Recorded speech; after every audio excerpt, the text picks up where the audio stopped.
of Nike giving us an introductory presentation on his thoughts. And then we'll go through where I've requested each of the panel members to share their perspectives of a particular specific initiative and how that has helped them enhance brand value from a retail perspective. It can either be a positive or a negative example. And then based on the various themes that come about, we'll try to facilitate a lively panel discussion. I would welcome those of you who have questions to, as the discussion is going, to just flag your interest. I will keep my eyes open for your questions. So if you could just raise your arm, and I will try and weave your questions both during the panel discussion as well as after the Q&A. I have worn my military-style general's jacket for a particular reason, which is I will not entertain any monologue comments. It has to be a genuine question aimed at least one of the panel members. It has to be germane to the topic. If you deviate from those guidelines, I will not only cut you off, but I'm also authorized at the end of the session to take you away and make sure you never get a chance to meet any of the attractive girls at the Cazo hospitality desk. Okay, so with that, let's over to you, Tarun, to kick us off.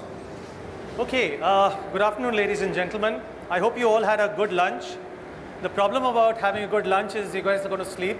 So I hope that you stay awake for the next 10 minutes. After that, you can sleep, no problems. So I want to start off by talking about the topic itself. The topic is really about creating value in brands. And that's an easy one, isn't it, for Nike to talk about what we do in digital or what we do in advertising is really simple. But that's not very pertinent or relevant to this particular august target audience. So made it a little more difficult for myself to really talk about how do you create brand value at retail. Okay? So that's a basic challenge I've set up for myself as we move forward. Let me start with a quote. Can we put off the lights, please, so that they can see the... Thanks. Let me start with a quote. All of you would have heard this many, many times. Build the brand and the business will follow, right? Easier said than done. A lot of people talk about it. Very few people actually do it on a regular basis because the problems of day-to-day working comes in between your thinking about long-term. So the question is, how do you do it? And let me assure you, there are many brands that do it at this point of time. Anybody who's been to an Apple store will agree with me. 70% of the space in an Apple store is dedicated to brand experience. I was told by one of my colleagues here, none of the people actually have sales targets. But by the way, the productivity is the best per square foot abroad. Yeah? And what brand experiences you get, what fantastic advice you get from the store staff. Great example of building brands. Diesel, another great example of building brands. Very focused about a target audience of young adults and thinking in terms of their positive and hedonistic lifestyle and then connecting that to what they do at retail. Now, all the examples that we have are not necessarily multinational brands. I think there are a number of ethnic brands that do a wonderful job in India. Think about Fab India. Think about Anoki, right? At one end, they create authentic ethnic experiences at a premium end. And incidentally, they charge for that, right? So you have ethnic product, and you pay the price for it because it's a wonderful experience. But the other thing that they do right is that they go back to the people who make the product, the artisans, and they make sure that they are part of the entire equation. And that becomes really important because as consumers, you want to see brands doing more than just trying to sell to you, right? They have a social cause that they've kind of encapsulated. And I wanted to keep that at the back of your mind when I come to the key learnings that I would have from this particular session. And then I think the best of all is Harley-Davidson, where Harley-Davidson really manages to create an era and a tribe about itself, not only with the bike, but what they do inside the store. Just look at the way they've been able to bring the story alive. Yeah? And if you think about tribalism, Harley is the best example. And therefore, once you're part of the tribe, you pretty much buy everything that Harley puts up for sale. Right? Great example of thinking brand first and then saying, okay, fine, once I build my brand, business will definitely follow. All great examples of what you can do there. So coming back to the pertinent point about how does Nike do it, right? And I'd like to talk about what Nike does more in terms of the developing markets. And I'll start with a couple of mantras. The first mantra I want to talk about is that you have to start, you have to end, and you have to talk about everything else about the consumer. Okay? If you want to make money in business, start with the consumer, end with the consumer, and get neurotic about the consumer. In our case, the consumer is the athlete, right? So the first thing we say to ourselves is, listen to the voice of the athlete. And everything that we do permeates the thinking of what we can do for the athlete. That's mantra number one. Mantra number two is retail is our theater. Real estate in India is one of the most expensive in the world. We all bemoan the fact that our rent to revenue ratios are so high.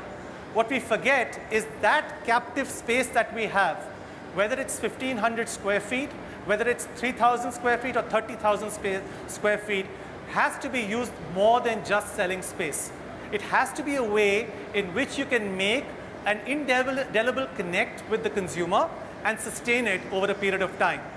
So, keeping that in mind and talking about how retail is our theater and keeping the consumer at the very center of our discussion, you will note when I talk about the sub-points of retail is our theater, I will always refer back to the athlete because that's the center of our thinking. There are 5 key things I would like to put forward to you as to how we create value through our point of sale. The first is telling stories. The second is creating brand experiences. The third is athletes serving athletes. The fourth is innovation. And the fifth is motivation for the athletes. Okay? Let me take you through each one of them and try and expound on them a little bit more. So coming to the first one, telling stories. And I think a lot of brands do this. You can sell Manchester United jerseys by putting them up on a wall, right? But you look at the way it's been done here. You have Wayne Rooney. You have the entire Manchester United team. You suddenly have product in which they play the actual game, in which they train, and then in which they express themselves outside the training field in terms of lifestyle. You add equipment to it, and suddenly you have a holistic story. And where we do this, we sell 6 times the number of jerseys compared to places where we don't do it. Okay? I'm sure a lot of you think in terms of telling stories. Question is, ask yourselves whether you're really telling the story that you think you want to tell. Yeah? Clear? Let's get to the second one. And this is about creating brand experiences. And the example I've taken here is not an Indian experience. It's actually a South African experience that I've been absolutely fascinated with. It's a 2,000 square foot store, right? But the unique thing that they do in the store is that they have the Nike Run Club, which is about basically people like yourselves and me running, right? And they teach people how to run. The Nike Run Club starts at the store and ends at the store, okay? And inside that, they have lockers that they've given the guys who come to the Nike Run Club most often. There is a treadmill in which you can run in case it's raining outside. And they've got a pedometer which kind of puts together all the cumulatives of the runs that everybody in the Nike Run Club does. Okay? Finally, they test product and they trial product at that store. By doing so, you would have expected sales to drop because some part of the store has been carved out for the Nike Run Club. This store has much fewer SKUs, much fewer styles, and is up 60% ever since they've started to do that. Simple reason, because people believe when they think about running, this is the destination they will go to when they want to buy their product. They believe this place really understands them better than anyone else does. Point number 3. Imagine an athlete going into your store and you have a store staff that doesn't understand your product. The athlete is going to walk out, right? So we don't call our store staff, we call our store staffs athletes, right? And the only way you can get your athletes up to speed is by taking them out into the cricket fields, into the football fields, making them experience the product that we have because we have amazing product. So make them experience the product that we have. Here you have Vijendra Singh talking about training to the store staff who are athletes for us, right? So think about the consumer experience you're giving the athlete via your store staff. And are they truly authentic representations of your brand, yeah, in that particular environment? For us, what's most important is sport. So you take them out. to a place where you can give them that sporting environment and then explain product to them. Trust me, much easier. The messages go home much easier, and they internalize it much better. Point number 4, and this is about product. Now, think of yourself as a runner. What you require as a runner in terms of footwear is simply faster and lighter shoes. In the last 42 years, all Nike has done is to make their shoes lighter and faster. This particular footwear that I put up here actually weighs 160 grams. It's lighter than any of the top 3 marathon runners wore in the World Championships in 2011. For people who know footwear, it's normally an accumulation of about 90 to 100 pieces, right? So footwear is quite complicated, extremely labor intensive. You put it together and it takes a lot of time. This is one piece. You then go to every extent possible to make sure you have product that connects up to that particular consumer. And the last point I want to make to you is that life is changing. Consumers are not there to just buy your products. Consumers want more. So let's think about what an athlete requires. An athlete requires motivation. People like you and me want to be motivated so that we can exercise more, so that we are fitter. The Nike Fuel Band, great example of that kind of an offering. The Nike Fuel Band basically takes any kind of exercise that you do during a day and it converts it into fuel points. So you know as to how much of energy you've expended in a day. So I have, for example, a Nike Fuel Band here, and if I press it, it basically tells me how much have I done. You'll see it's largely in the red, quite simply because all I've done is to take a flight and I've had lunch. So if you have no exercise, naturally you're not going to get any points, right? So great way to motivate people like us to be better athletes. At the same time, you're also talking about athletes who play basketball or who train or who run. The guys who play basketball want to know how their game has gone, how high they jump, etc. These are tools that actually help them do so. So in summary, what are the key learnings that I have?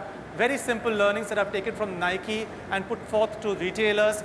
The first is be neurotic about listening to the voice of your consumer and internalize it. The second is retail is our theater. And in retail, you have to think about 2 things, brand and product. In terms of brand, think about how you maximize the brand within retail.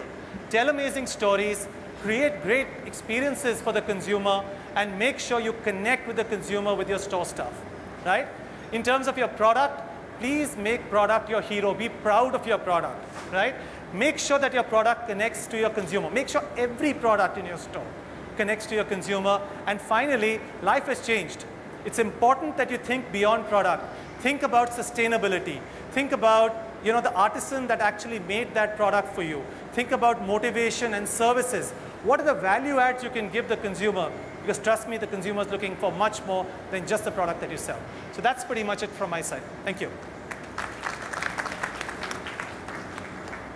Thank you, Tarun, for an excellent overview. Nike, of course, is a great example of this topic. But let me now throw it over to our panelists, and feel free to talk about your brand or any other brand example that you feel is germane, either a positive or a negative example of using the retail space for creating value for your brand. I'll tell you as in terms of certain specific examples on the retail front as I'll take an example in terms of the store stuff. Basically, that's the only human interface that you have from the brand side with the consumer. So I started off 5-7 years back in terms of Indian retail, wherein we said in terms of a basic level of training, the guy knowing the product, then came in terms of steps saying that probably you given an allowance in terms of saying his grooming standards are great, but things are moving fast, and taking it from where Tarun said, as in that you need an athlete to sell a product to an athlete. So if I look at on the fashion side of it, as in when I'm looking at store staff, we are looking at people as in who are able to connect with the consumer on a fashion aspect. So it is somebody more in terms of saying rather than a service, as in somebody treating you in terms of just providing a size, somebody who's talking off in terms of what is the latest fashion if you're looking at a particular top, as in how could you top it up with a particular jacket or coordinate it with a denim or a bottom? What are the latest colors of the season? How does it look? And as in going down to the extent in terms of, I have specific examples within our brands wherein they actually relate to the consumer more as a friend than as a store staff. So these guys are as in going to the extent of, in terms of going on the BBM, sharing BBM pins, being on BBM with the consumers, talking to them on a regular basis, sending them pictures in terms of whatever new is coming onto the store. So that is the level as in terms of the store staff that probably we need to get to in terms of every sphere of retail when it comes to interface with the consumer.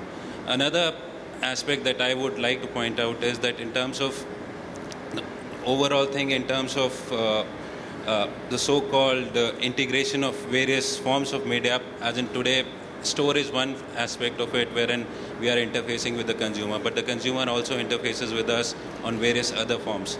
So as in terms of the social media aspect of it or the website part of it, as in you need to ensure that as in when you're connecting with the consumer, it's a whole 360-degree connect.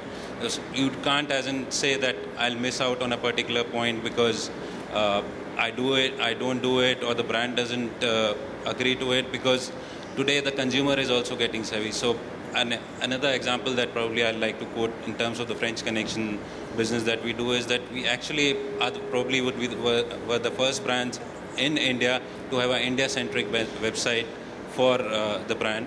And again, in terms of, we actually have a screen on each of our stores wherein consumer can actually have a look and see all the product ranges that are there on the, with us through the season.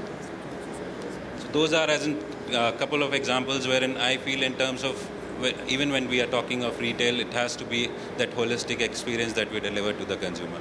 Thank you, Manish. My name is Rajesh Jain and I represent Lacoste. I'm delighted to be a part of this forum and to be sharing my thoughts about a subject on which I am very passionate. Lacoste has been an amazing case study for me on this. To understand the ethos of the brand, how it has evolved over the last 20 years in India, along with the consumer profile. I remember very well my college days when I was younger. I saw an actor wearing a polo shirt with a crocodile on his chest. And it left me completely mesmerized. I got so fascinated with this crocodile logo that I instantly equated it with a symbol of great importance. Lacoste, of course, over the period has equated itself, has evolved into a complete lifestyle brand, an affordable luxury in sync with the international positioning. But the question is, how does a logo become the symbol of the value of the brands?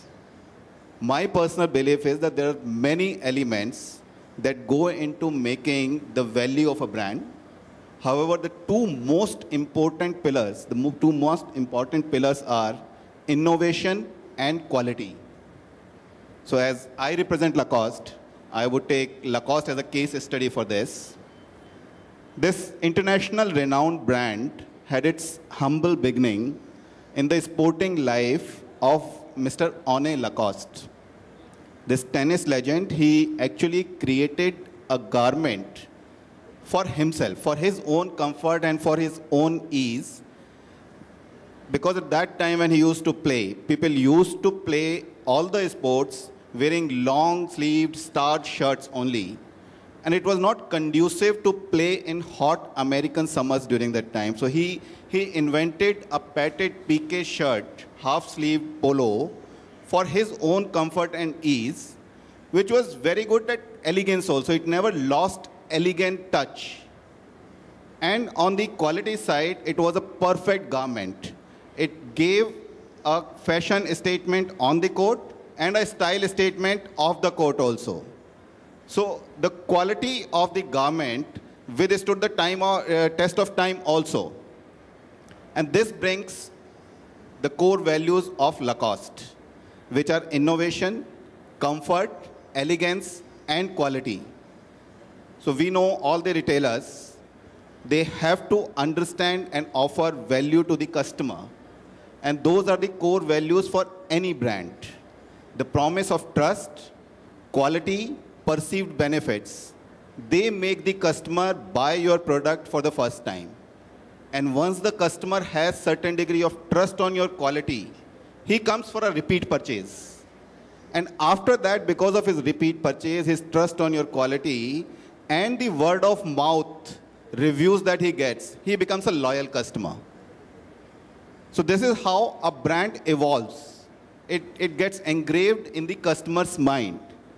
If I look at Lacoste, over 75 years of heritage, and Lacoste has withstood the test of time because it has never compromised on its quality and innovation both. Of course, a first mover advantage always helps any brand.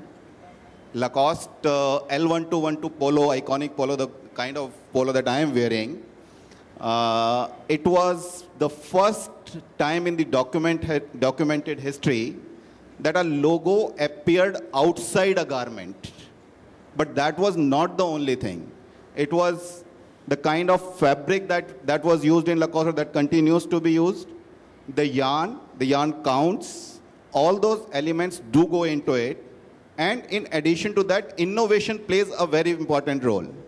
So the Lacoste L1212 iconic polo, which is offered in 5 style fits, like regular fits, Italian fits, or stretch fit, they continue to be offered to all the customers for all type of body fits.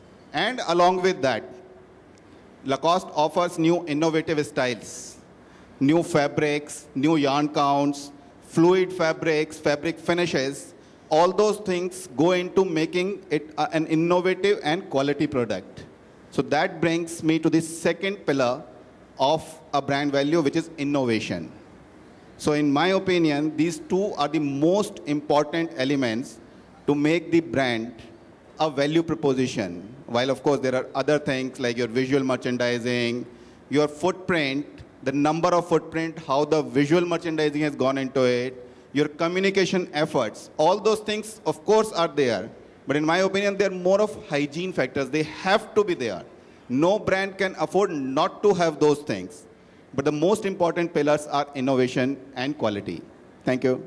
Thank you, Rajesh, and Manish for setting that up. Before I request my colleagues, I'd really request you to tease out for our audience and for this panel, what is the specific aspects of retail in building the value of the brand? I mean, just to play devil's advocate to the points Rajesh made and just to help spur up a lively debate, I was thinking about the points Rajesh was making, and I was just wondering, what is it that would make a person want to go to a Lacoste store to buy a Lacoste product as opposed to, buy it from any other departmental store or from a e-tailing channel, for example. So I think if you could, dwell a little bit about the retail specific aspects, that would be great. Deepak Agarwal from Kazo, and I think, as Mr. Pavan said, retail plays a big role in making the brand. And as a colleague was telling all about the Nike and things like that, retail experience, the brand experience is all about the brand experience. And the brand experience is definitely very well connected to retail. I can give you Kazo. I'm very proud to say Kazo has been one of the brands which has been positioned themselves very well through retail. And I think we would have never been able to do that if we had been choosing any other channel except retail. If you see, there are many brands. If you go across Europe, there have been numbers of brands in line, which have been brands for years, but they are not the retail brands. I would say they are brands in fashion, but they are only wholesale brand. They have been making the collections, using the channels to sell throughout the country in different small stores, and then supplying the goods to them. So they are using the channel which is called wholesale channel or different other channels. But if you talk about retail brand, I think the brands who are retailing, who are totally purely into retailing, fashion brands, they have a different outlook and a different catchment altogether. They give the brand experience. They don't sell only the brand they sell, the brand experience. And that is what I think Kazo have been doing so far. So we've been selling experience for the customer who comes in. Of course, no doubt, as our colleague Lacoste was telling about, end of the day, it's experience and three main things for retail, which I would say it's product, product, and product. That is for sure the main criteria for retailing, but it is all connected to retail with the brand, how you position yourself. And that's how it is. Yes, please. So when you're bootstrapping and when you are running low on cash and you have the debate between choosing to invest into a brand versus, you know, putting up a store and getting operational, which one would you choose and how do you fight that battle? It's two different games. What do you want to look into as a strategy? If it is the game for first, where you consider it's brand or you consider the numbers. So, and I think that's has been the problem with India, that it has always been putting the numbers first and the brand number two. And what the Kazo has been using as a strategy, brand is number one. We believe the brand and then we talk about the numbers. So of course, we'll first go and look into branding ourselves. That would be our strategy. Yeah, can I ask a question? Yes, please. Hi, my name is Rajiv Chetri. I work with the Nokia retail team. So my question here is basically, I think what you guys talked about is pretty good, but I'll just stick to India. And whatever you've just shown on slides, and we talk a good thing about consumer experience, that every retail store has to deliver that. But my personal experience, and I'm a very regular consumer of Nike, and I also look at other brands. But my personal experience of that is, I think, in terms of real consumer experience and delight, we are at a very nascent stage in India. And it's not only about the retail stores. I mean, you go to any, right from booking a cab in the airport to, those kind of experience, we're really poor. So what do you guys think that, that if you really want retail to be the flag bearer or theater, as he mentioned it, what should be done so that whatever you have in the planning stage gets executed properly at the store level? Because it's where the rubber meets the road, ultimately, for a consumer like me. So what do you think you guys should do? And from a very India, again, I'm just sticking to India specific. Yeah, and I think we tend to be apologetic about India, which is not right. Okay, just because we're in India, the consumer today does not give us that allowance, because the consumer today is seeing stores in India and is seeing stores in the UK and the US, right? So that little thing that we can put together and say, hey, this is India and chalta hai, has to leave. I get where you're coming from. I guess the fundamental thing is, are you setting the North Star or where you want to go? Life is a journey, right? There are practicalities of what you have to do on a day-to-day basis. But are you clear about what you want to get to and when you want to get to that, right? Once you've got that clarity in mind, and as long as you're unrelenting towards that, yeah, it's fine. So there are going to be bumps along the way. There are going to be practicalities that you'll have to manage along the way. But every season, if you're not doing a better job of your merchandising and your retail and the quality of the brand experience you're giving the consumer, you're not doing your job. As you're talking about specifically of India, I can say to you that, of course, the awareness in our country is not as per the awareness in Europe, because there are so many like-minded brands. And India is, of course, coming up with so many brands. Slowly, like if you see, we ourselves as a brand Kazo, where we are sitting with the brands competing to us like Mango, Zara, French Connections, or so on, we are doing much better in those malls than the malls where those brands are not existing. So I think it's a point of awareness. And when the person starts linking himself to the brand, that's all about the brand. I think it's the whole experience. And I think that has been somehow in India that we have not focused on the experience, to give that experience to the customer. And if you see, the Kazo has always been how we've been focusing ourselves, as he was saying about the stand we have. It's about the factor, what we want to create in the brand Kazo. I think one of the points I really love the panelists to bring out, and this might be a good segue for me to hand over to Rakesh, is in relation to the question the gentleman asked about the difference in consumer experience in the Indian context. I suspect a lot of that actually has to do with the enthusiasm and zeal of the retail representatives or the store associates the extent to which they have the requisite product knowledge and convey the enthusiasm for the brand. So I'd love for you, both of you, to share your experiences in that aspect.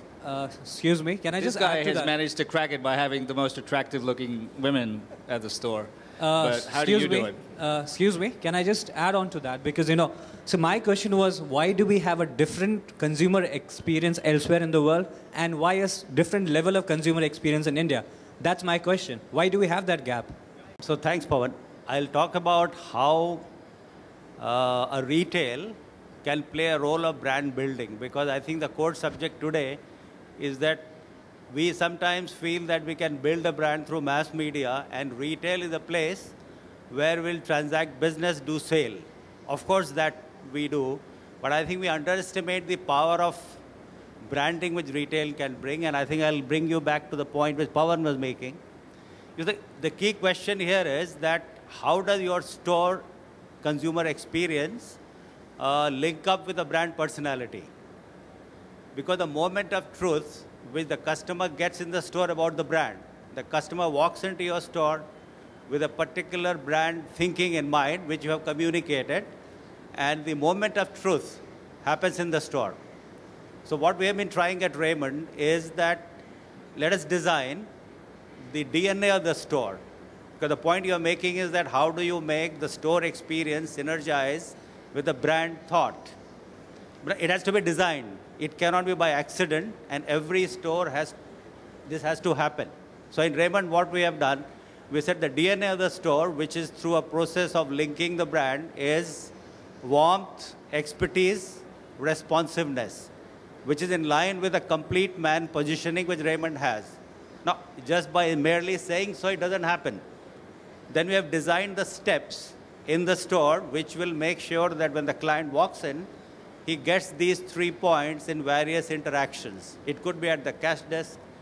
It could be at the point when we are telling the customer how to choose the garment, but he's to get that. So I think an arbitrary design of a customer experience doesn't build the brand.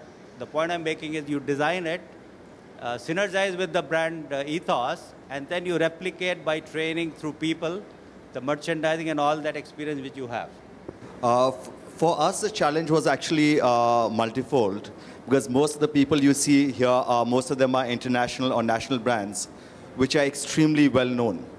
For us, we had 2 large challenges. One was really the fact is that how do you compete as a store brand? Today, if you walk into a Shoppers Stop, you walk into a lifestyle, chances are that you're completely aware of the underlying brands which are there at that store, whether it be a Nike, whether it be a French Connection, a Lacoste. Of course, Lacoste is exclusive store, sorry. But the chances are that you are aware of that brand. So can you imagine Lifestyle or Shoppers Stop selling 100% of its products under its own name, whether it's Stop or it's Lifestyle? And how difficult would that be to do? So at one hand, we had a challenge of building aura as a brand, to connect as a store brand. And the other issue was that traditionally in India, jewelry is being sold by the family jeweler generation after generation after generation. So there's a huge amount of personal connect in that. And therefore, when we were looking to position, how did we build a 360-degree brand, both online as well as at the ground level? And one of the issues which, when we did research, we discovered something very interesting, city after city. All women told us is that my jeweler cheats. The only difference is, no, sorry, they said all jewelers cheat. The only difference is my jeweler cheats less than the others.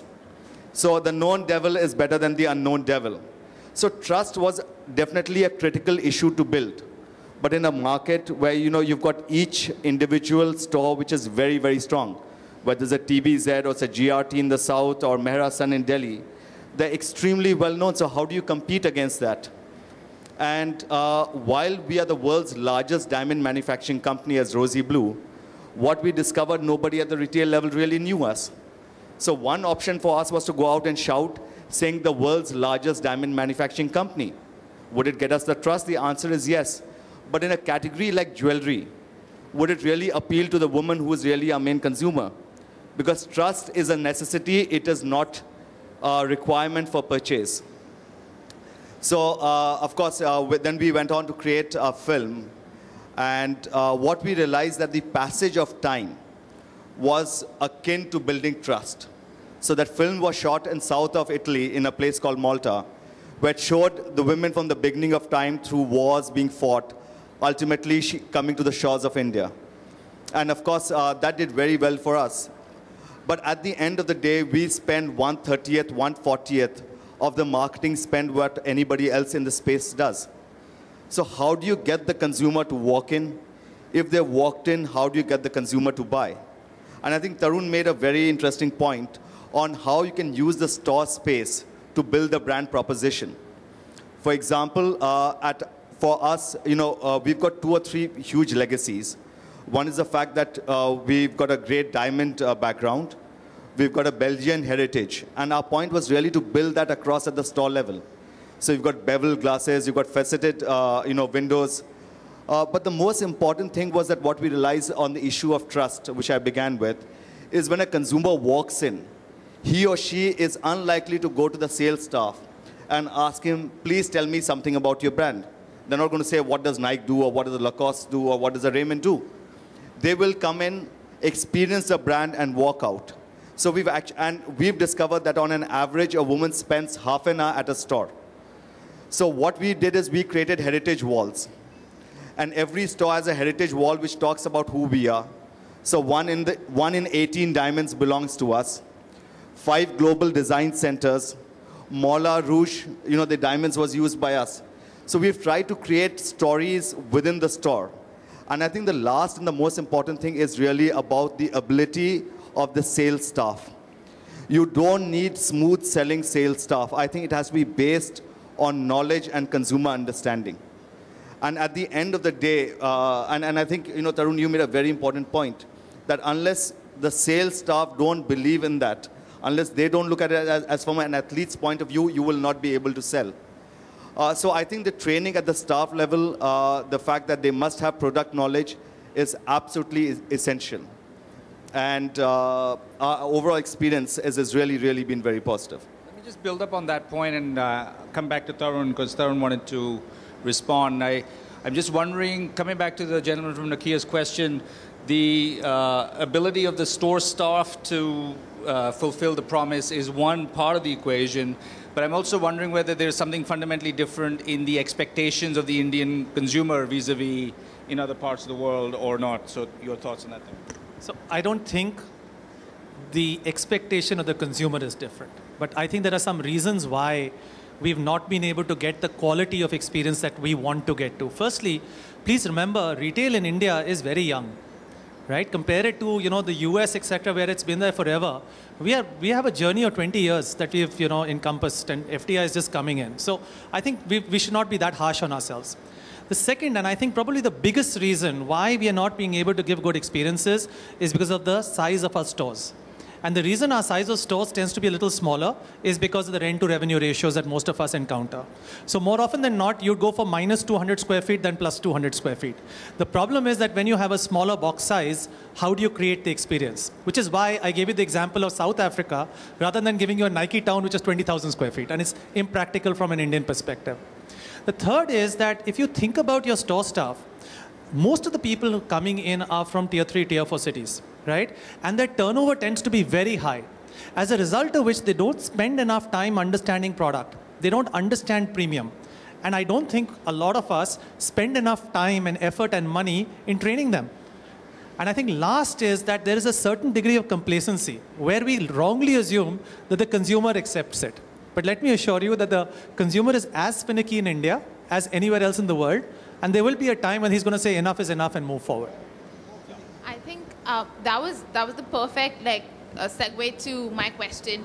I essentially wanted to speak to you about, okay, so when you have your own flagship store, when you have more space to play around with, it's much easier to give that brand experience that we are all talking about. But let's say when we're talking about a shop and shop, how do you create the same kind of brand experience in a shop and shop versus a flagship store? See, basically, in terms of, the biggest thing is that even the shop in shop, you have to treat it as your own store. So it starts right from the beginning in terms of the furniture that you put in. So it cannot be that you will go into a generic fixture. You will say that you will have your own furniture. You will, in terms of the merchandise that goes in, it has to be clear that you decide in terms of the merchandise that goes in. So again, you emphasize on the product, saying that this is my lead product, this is how it's got to be merchandised, this is how it has to be put on the floor. Third, in terms of the overall environment that you create, so again, in terms of the people that man those shop-in-shops. So you cannot have generic staff in terms of you go into a shop-in-shop, into a shopper's shop, and say you have generic staff who's servicing the consumer who's coming in. So you need to have your own staff. So basically, in terms, it's the same ingredients in terms of basically the whole store environment. So for a consumer, as in terms of that 200, 250, 500 square feet of space within a 20,000 square feet store, he has to feel that he's walking into your store, and he has to have the same experience that he would have in his store. Again, you would have a limitation in terms of it might not be as in the biggest store that would be there. It might not be 1,000 or 2,000 or 5,000 square feet. But within that space, you should be able to create, and as in that's what we try and do, to create the same brand experience that the consumer would have in an exclusive standalone store.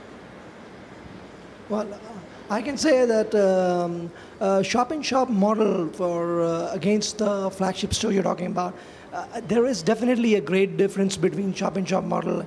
When we started up, we were, of course, also starting up some with shop-in-shop. And we see by doing that, we are diluting the brand.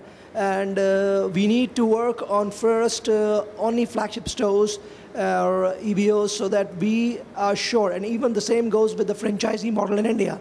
As he was just rightly saying, the store size and the mindset, people changing in India, the employment and all, they're not well aware about the brand hygiene. What does the brand means? What is all brand about?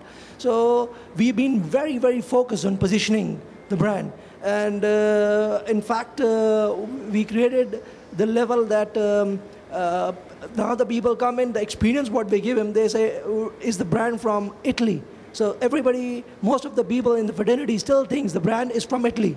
It's not from India anymore. So that is about positioning. And I think we could have never done that if we would have been starting up with a model of shop-in-shops or I would say franchisee. It's after the brand is mature to handle that shop-in-shops and create that understanding with the shop-in-shops. Then, of course, it can create the same experience. Yeah. I would have some very, very simple advice for you. And this we've learned the hard way, which is that when you're looking at shop-in-shops where you're worried that you're going to get lost, make choices. So we have 7 categories, right? And if you ask us, we want to put all 7 categories in 500 square feet. Consumers don't understand it. If you take away 6 of those categories and just focus on 1 category and make the story come alive and have good product to back it up, it'll win. You put more product in and you go wide, you lose. My name is Chintan Chopra. I'm from Nokia Retail. So my question is to Mr. Puri. When we are talking about brand experience, so we are saying that most of the time we are talking about the in-store experience. As a consumer, I feel that my journey about brand experience is in 3 phases, which is pre-purchase, in-store, and post-purchase. So most of the companies take care about the first 2 phases. It's the pre-purchase, they do a lot of advertising. Even in-store, people are now getting awareness and doing something about it. But what about the post-purchase experience? So as a consumer, I feel, most of the retailers and most of the companies forget once the purchase happens. So since Nike is such a strong brand, so what's your take on the post-purchase experience? So you're right. I think that's something that is lacking across the industry, and it's something that needs to be made much stronger. So a lot of the consumer feedback is not normally regularized, and it's not consistent.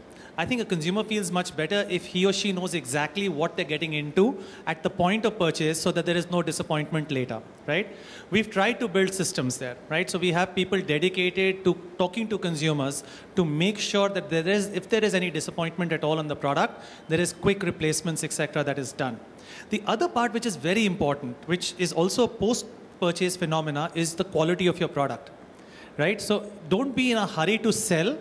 Because if you have a substandard product that you have, chances are not only will that consumer not come back, he or she will influence 10 other consumers not to come to your store. So be very sure about the product that you are selling before you get into selling. But I agree with you. That's one part. More work has to be done. post-purchase experience is also an opportunity. Because many times we feel that if you see there's one regular experience of the brand and the customer walks in, makes a purchase and walks out. But when there is a post-purchase need and there are small difficulties and you handle it very well, that's the way to build loyalty. We shouldn't see it as a problem. It is an opportunity provided you handle it exceedingly well. Because that's the time you are able to build lifelong relationships. If you were to handle that point very well. Many times we see that post-purchase is a headache, but actually that's the way to build relations. When we are talking of a retail store, we are talking about a retail store to brand building. If retail is considered as a store, if the retail is a kiosk, but the idea is very good as a kiosk, how is it in long term for brand building in that? The outlet is a very small outlet, it's in the form of a kiosk. Does it help in the long term for brand building? Yeah, I mean, it's as valid as in a store-in-store, right? I think we forget, we think of the outlet at a place of transaction. And we just look at the hygiene factors. My point is that if you start looking at it as a point where you can build your brand, and you are very clear about your brand proposition and who your consumer is, you could do a lot more because you've already got the people, right? You've already invested in people. You've already invested in products, right? It's a question of walking the last 20% to make sure you leverage what you have to another level. And I go back to the example I've given you of the South African store. What did they do? They had a store. They were selling. Till now, they were selling and they were doing well. Somebody decided that out of the 2,000 square feet, I'm going to take 100 square feet and make a small Nike club, and I'm going to get people to run through my store. That's all they did, and they trialed product. Those 50 people who are coming every day for a run tell 500 more people about, hey, this is an amazing place to go and buy product. So I'm just saying that you've got to be innovative, and you've got to find solutions, right? I mean, when I started off, Nike stores tend to be 20,000 square feet. Now, I don't have a 20,000 square feet place to go, but the principle remains the same as you come down. Thank you. I think just building on this point, it's, we can't have this conversation in a vacuum. It's always a function of how well known your brand already is. What is it that you're aspiring for that brand to be? And to some extent, the revenue per square foot versus rental per square foot ratio. So on this point, I'd really be quite keen to get a bit of a sample across the panel to try and get a sense, to the extent that they're comfortable sharing this, is what would be their mix of investments in brand building vis-a-vis the retail store level investment versus other brand building investments. I mean, if you roughly take as a rough rule of thumb, the retail store investment would range anywhere from 25 lakhs to about 1 crore per store, and the store footprint would range anywhere from 10 to 100 plus. So, I mean, this is not small chump change by any stretch of the imagination. So I think we just run across, if any of the panelists would care to share their retail share of investment versus other brand building investment, that would help shed some light on this question as well. No, I think earlier in the, you had asked a question about where would you put the investment in. And I think we had this huge debate internally saying, should we increase stock or should we put money in the entire experience of the brand at the store level? On an average, we spent approximately $100 a square feet. And we put up this flagship store in Delhi, which was a 3-level store. And we spent twice the amount of money. And of course, at rents which were exorbitant. We also increased our stock there. And one of our biggest learning was there is that the sales actually shot up. So in 2 years' time, the sales have gone up 4 times. It today is our most profitable store. So the point is really that at the end of the day, that consumer experience and brand building is very, very important. And it also, of course, depends on the category which you are selling. Because if you go to another family jeweler, they'd probably keep 20 or 30 times the stock. But the sales staff are not trained to give the entire experience about what that product is all about. So for us, I think, the investment, on an average, a store would have, let's say, between 5 and 10 crores of investment a single store would have. And the investment in the store itself would be around 1 crore. So it's basically between 10 and 20% of the stock value goes into the store layout. I was talking not about the investment in a store, but I was talking about your brand building investment, what proportion is that going into retail stores versus what proportion you would spend above the line or in other media to create your brand? For us, it's 50-50. So 50% is above the line and 50% is BTL. And BTL is again divided at a very regional level. So each RSM and each store actually has a say on how that money is spent. And that's worked extremely effectively for us. Well, in our case, I would say in the beginning, the strategy was to focus totally on the brand building. And our percentage of share of investment would be maybe 75% on brand building and 25% on retail store building. And of course, as we are moving further, the percentage of ratio is becoming different. So it's all about how you are focusing as your strategy. Is it more brand you're focusing on? You're focusing on the real business. So I think it's all about the strategy. We are having standalone stores as well as mall format stores. These mall format stores recently started to create, the branding level. So we are keeping the same product with the same price in the mall format level to create, that experience, feeling, look, and everything is, is better than the standalone format. But customers, they feel that the prices they perceive, the price is maybe high.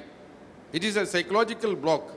So how can we break that block? Because the same product, same price, everything is same. Only we change to create more customer shopping experience, but they are not, coming to the store.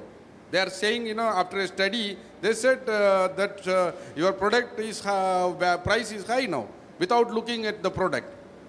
Which product are you in? We are in children's apparel industry. I think firstly, I would question whether it's exactly the same consumer or is it different? Because at times what tends to happen... Same region, same customer. Okay, so then remember one thing which is very important. When you have a standalone store, that consumer is exclusively coming to your store, right? When that consumer is going into a mall, that consumer has the ability to go to 4 other stores, compare prices, and then decide. Especially if he decides to go to a Pantaloon or a multi-brand outfit. Therefore, it's very important you understand the mindset of that consumer and you have the right product for the right channel. We tend to do a cookie cutter approach and expect the consumer to behave rationally and logically in both channels. The mindset that the consumer goes into a mall is slightly different from the mindset he comes into an EBO. Customers are not entering to a store, they are just watching outside and seeing the, everything, and they are deciding that they are not entering to the store. No, absolutely. If I can address that issue, and we went through a huge debate when we were putting up the Aura stores, to put them as standalone stores or put them as shop-in-shop. One of your advantages is the fact that in a shop-in-shop store, the volume or the number of traffic you don't need to ever worry about. You will always have an X number of people walking through the mall, walking through the departmental store, and therefore a certain percentage would convert in terms of buying. The challenge which I think you are currently facing is that you don't have enough traffic walking into your store, and if the traffic is lower compared to the mall, then the issue is, are they buying a lower value item and therefore the store is not breaking even? They are willing, they are coming and buying from our standalone store. The same customer are going back and buying from there. No, I thought you were saying they were buying from the mall or they're buying from the standalone stores? Standalone store they are buying still. They're still buying from the standalone stores. So then I think it's probably an issue of price point in terms price of... is not changed. No. It's not an issue of whether you're selling it at a discount or not. The issue is really... No, one second. See, what normally happens, excuse me, if I give you the example of Lacoste, we have very few shop-in-shop and we have experienced exactly the same thing. What happens when a customer walks into a shop-in-shop, he has a different mindset. He looks at so many different brands and it's more of an impulse purchase rather than going for that particular brand. Because he's not expecting the same kind of experience that he would get in an exclusive brand outlet. He goes, looks through so many brands, he says whatever is the cheapest I'll buy, and it's just an impulse purchase. But when he goes to an EBO, he is already prepared to shell out a certain kind of money for a certain kind of quality, for a certain kind of brand experience. That is the reason when you face this problem, that is exactly the same throughout all the brands. They have to have relatively cheaper in terms of pricing, not in terms of quality. In terms of pricing, they have to have a cheaper product available in shop and shop, which can work as an impulse purchase. I think the amount of free consulting on offer here is very worrying for a former partner of a strategy consulting firm. Any one constructive suggestion. No, this is very simple. That question is, I think, the understanding is different. See, I have created an ambience for the customer by spending, money and with the same product. But that customers are not coming. It doesn't matter. I think the answer consistently from across the panel, my friend, to you is you need to find a way to communicate a more value offer in the mall scenario versus the standalone. Now, how you do it is up to you, but I think the answer is very consistent across all the panelists, unless Deepak has... It's the same. I think it is. They should find value for money when they're coming to you. We will find a way to bill you. You have to study the market, so we know where you live. You should not take the things for granted. The market is changing. People are getting more and more smarter. One last question. My question is to Mr. Rakesh Pandey. Since Raymond being a brand across India, it is present in Tier 1, Tier 3, how does brand building differ from a Tier 1 scenario to a Tier 3 scenario? See, as one of the panelists said earlier, Tarun was saying, see, the customer expectations are converging across tiers. Our experience is that the Tier 4 customer and the Tier 1 customer in his mind is converging to the same aspiration.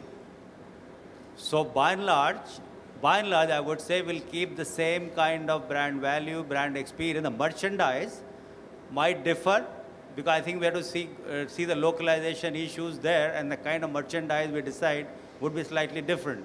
But we don't differentiate majorly between the customer aspirations. And we're seeing that converging a lot. Considering to the fact that Tier 3 might have even lesser spaces as compared to Tier 1, like Mr. Puri rightly pointed that we are very less in retail space, right? At the same time, the less retail space also means lesser retail space in Tier 3 as well, somewhere down the line, right? And at the same time, the kind of budgets, the marketing budgets that we have on hand, that also defines our limitation further. The brand is already not visible there, right? People, specifically if I am talking about a remote place like Kakinada, let's say in Andhra Pradesh, or a even remote place like Srikakulam in AP, again. So in those places, these people are not aware about. Can you get your question, please? Sir, I'm saying that if you look at the retail environment in these towns you mentioned, it is one road where everybody is coming in and everybody is shopping there. So see, all the buying, selling, branding happens in that small road, because as you know, the infrastructure is not kept up with the prosperity levels in that region. So in that context, you have to maintain your brand experience as the leading brand, but you may not have the same kind of size and stuff which you get in metro. But you maintain the consistency in terms of relative terms. And that way you maintain your brand value. Thank you. Thank you, Rakesh. I think we're going to call this quits because they've opened the bar. And I can see plenty of wine flowing out there. So I just want everybody to please join me in thanking the panelists for an outstanding display of free consulting. And thank you very much.